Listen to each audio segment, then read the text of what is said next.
Texas leads the nation in oil, gas, and petrochemical production, but the rapid expansion of the industry and the state's leaders' hands-off approach to regulation could have serious consequences for public health. There's a new report out from Texas Health Watch. It says the state's rapid expansion of petrochemical facilities is raising serious concerns about pollution, especially in communities located near these new plants, of which a lot of Houston communities are. Despite these concerns, the TCEQ, Texas Commission on Environmental Quality, seems to be doing little to regulate these expansions.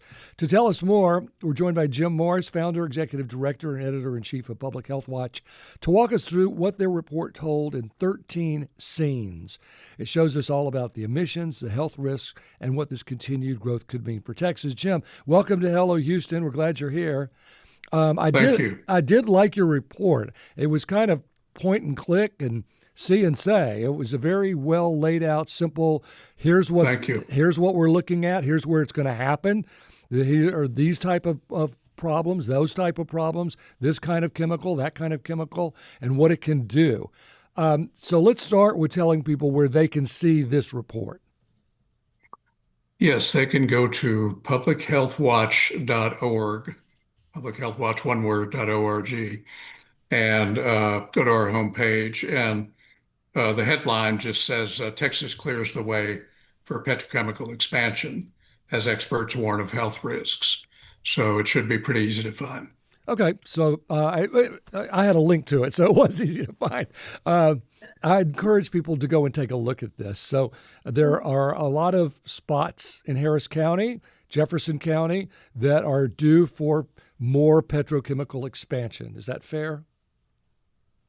Yeah, we are in the second decade of just a frenzied expansion of the petrochemical industry here in Texas. And I'm speaking to you from Austin, by the way, although I worked in Houston for 9 years at the Houston Chronicle, so I know the city pretty well. But, we're into decade number two now, and there's no sign of this infrastructure boom slowing, which you might think is great. That's great for the economy, and in some ways it is good for the economy. But the question we asked with this story is how much is enough or how much is too much? And do we really need more plants that are going to make more plastics, for example, or add to pollutants in places like Harris County or Jefferson County? And so we were simply trying to present the facts in an engaging way. But there's a lot of data in there. We have a wonderful data reporter who crunched the numbers and, came up with some pretty striking findings. There are those that are going to say, but growth, good, more industry, more jobs, more money. This is what we need to be focused on. What would you say to them to broaden their view a little? I would say with that, you get more carcinogens in the air, carcinogens like benzene, 1,3-butadiene, and you get more greenhouse gases. And one thing that I found out through our data journalists when we started this story a few months ago was Texas puts out more greenhouse gases already. We're not talking about 5 years from now. Texas already puts out more greenhouse gases than Saudi Arabia, which really surprised me, or the global shipping industry, the entire commercial shipping industry. So that's where we are now. It only goes up from there. So again, I think you have to balance the health and climate consequences against whatever economic benefits there might be. Jim, we often hear across the nation stories about bad water, polluted water, and what it can do to you. I mean, there have been movies made about bad water and what it does, and people just go nuts over bad water, and they don't seem to care about the air they breathe every day. Why don't they care like they care about the water? I couldn't agree more with you. And again, having lived in Houston for 9 years in the 1990s, I guess you just get sort of numb to it, especially if you live in areas like Channelview or Pasadena or Manchester. We've talked to people over the years who say, after a while, you just stop smelling it. And, they worry about cancer, they worry about other diseases, but they just sort of throw up their hands and say, this is what life is like in Houston, and I guess I have to put up with it. Yeah, they've always said it's the smell of money, as Ernie pointed out. Oh, yes, that goes back many years. Yeah. Putting back on my Monopoly top hat again, and that sounds where I'm coming from in this question too, but can you That's all right. have growth within this kind of industry and build all the positive things that industrialists are looking for, more jobs, more profits, with solutions to the problems that it's causing to the environment and still be cost effective? Is there a way all of this can work together from where you sit? I believe so. You have to have some enforcement, though, and in this state, it's the Texas Commission on Environmental Quality, the TCQ, that is supposed to be enforcing, these air pollution regulations. And I think you can find a balance, but I think we would state that it's really swung too far in favor of industry. There is so little serious enforcement uh, that what do you do? Um, People just sort of again throw up their hands and say, "Well, the state's not going to protect me, so I guess there is nothing I can do." Um, so yeah, I think it's possible to strike a balance, but to strike that balance, you do have to have serious enforcement of If of the laws. if there was this serious enforcement that you would want, does research, your studies, conventional wisdom say industry would still stay here and grow, or would they flee? Where would they go to? I mean, I mean, not to be flippant, but I mean, are they going to move to Iowa? I don't think so. I mean, they're in Texas for a reason, near the Gulf of Mexico and these waterways, and able to use the natural gas from the West Texas oil fields from the Permian Basin. I mean, they're here for a reason, and they've been here for a reason for well over a century. And so, again, where would they go? You Jim, we know? got a YouTube remark from Charlie Parker saying, great research and presentation, easy to understand and navigate. Thank you, Jim. I agree with him. Thank you. Give us a few numbers. Like the number that comes to mind with me is 5 new petrochemical plants right around Channelview, within 20 miles of Channelview. Give me some numbers on what we're looking at in terms of how many of what and where they're going to be if not stopped. Yeah, I'll have to refer to my notes here real quickly. I know there are 41. This is statewide, but the bulk of these are in either Harris or Jefferson counties. 41 new plants or expanded plants on the books just for the next 5 years. Wow. And some of these are massive. There's something called an ethane cracker, which is part of the plastics production process that is planned for Port Neches, Texas, over in Jefferson County, that is going to be one of the biggest in the country, I believe.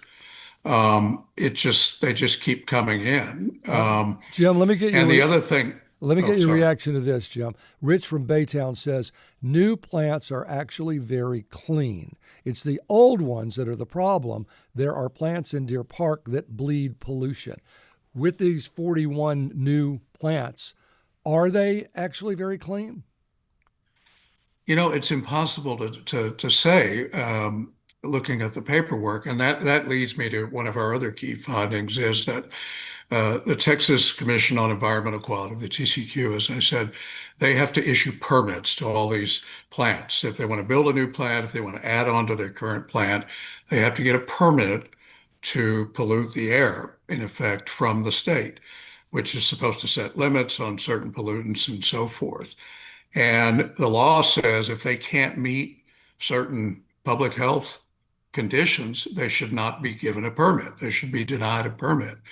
We found that almost never happens. We went back 25 years, and the percentage of permits that have been denied was, I think it was 0.5, so less than 1%.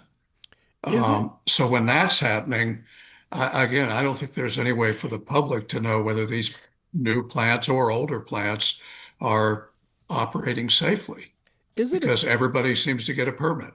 is it a concerted effort, do you think, to do this, to behave in this manner, or is it a lack of employees and resources to be able to get out there and address these issues as they're happening? You talk about the TCQ Yeah, specifically? yeah. I think the message has come down pretty clearly that, you know, these plants need to get their permits. And it would take some sort of extraordinary circumstance for them not to get it. It's hard for me to believe, having lived in this state for a long time and sort of followed this, that this is just happenstance, that this is by accident. So Well, that's would my you, view anyway. if you had to guess, would you say that those who own these plants or build these plants are big supporters of our politicians? I think that is a very good guess. Yes. Yeah. So it's hard to fight City Hall on this one, isn't it? It's hard to fight Austin in this case, Well, too. yeah, absolutely. I mean it metaphorically, but you're right. It is. So, what can you do? Are you, well, let me ask you this. What are you trying to do, and what can you do? We or the public? Well, you are the leader here, but yes, your organization leading the public. Yeah, so we're journalists. We're not advocates. We don't lobby. We don't, protest. We give the public information they think they can use, we think they can use to make decisions, to talk to their elected officials. Uh, the successes that we note at the end of the piece are relatively minor, but you sort of take what you can get in Texas. You take incremental progress, if you will. And the success, such as there has been mainly at the local level. So, getting your local state rep or your state senator to sponsor legislation cracking down on pollution. That's what happened as a result of one of our stories, not this story, but a story we did about 3 years ago out of the Houston area. Uh, State Representative Penny Morales Shaw, who represents, I think, Northwestern Houston, read the story, got really angry, introduced legislation. This would have been in 2023 that increased fines for polluters in this state for the first time in more than a decade. And it passed. Somewhat surprising to us, it passed. So, Can be it's done. just, what's that? It can be done. It can be done. It can be done. And then, as a result of another story, State Senator Carol Alvarado 2 years ago, no, excuse me, last year, sponsored a kind of a similar bill looking to crack down on high levels of benzene in places like Channelview and other parts of the Harris County. That did not get through. So, whether she tries again in 27, I don't know. But certainly environmental advocates in this state who talk to us say it can take several legislative sessions to get these sorts of things through, and you just have to keep chipping away at it. Looking more broadly, even like outside of our state or even globally on this, is there a shining example of a community or of a people who have figured out how to let this all work together in balance that would satisfy the communities and keep them safer and more environmentally strong? I'm just not sure. I'm sure it's possible. Mm-hmm. We just focused on Texas as part of this report. Yeah, in theory, again, if you have reasonably strict regulation, um, these companies are not going to shut down if they have a clear understanding of what the law says they should do, and that law is enforced. And they're all, and more important, perhaps, they're all playing by the same rules. The big guys are treated the same as the smaller guys in terms of industry. I think most will comply. Maybe they're not going to be happy about it, but most will comply. But if you're never even asked to comply, why bother, right? Mm-hmm. Well, we have a number of YouTube comments for a state that says they want to protect children. Why are they exposing them to so many carcinogens? Another is the CCEQ, definitely limited by state government. They effectively aren't allowed to use their, quote, teeth by the high-ups in the state. This one is from a Twitter song. Tell me about this, Jim. If we refine the dirty Venezuelan oil here in Houston, our pollution will get worse. Why do your clothes smell after walking the dog? Pollution. Is that true or an exaggeration? It's true.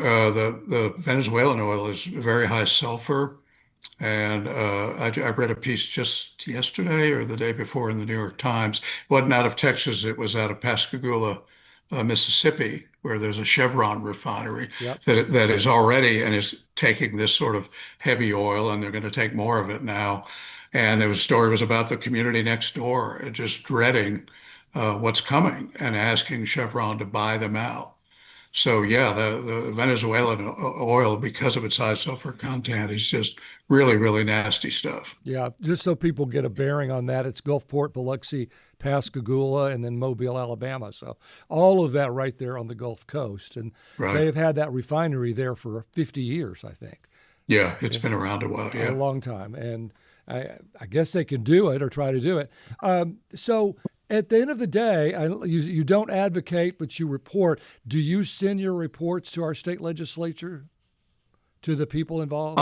We do sometimes, yes, and then advocates usually share our stuff pretty widely too.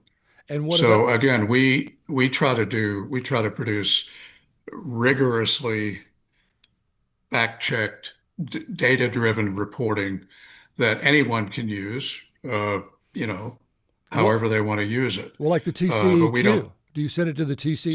TCEQ. We'd love it. We'd love it if they would look at some of this stuff, and they probably do. But it's just meant to be for anyone to use to get uh, a clear data-driven look at whatever the issue is. Well, it sounds like saving the Garden Oaks Theater, Jim. We're going to have to get on our email and start getting in touch with some people to make some changes. There you go. Well, thank you very much. Jim Morris is Thank the you. founder and executive director and editor-in-chief of Public Health Watch. Good luck to you, and thanks for your hard work on all of this. We do appreciate it. Thanks And that very much for report having me. That report's easy to read. Everyone should have a look. Thank you, Jim.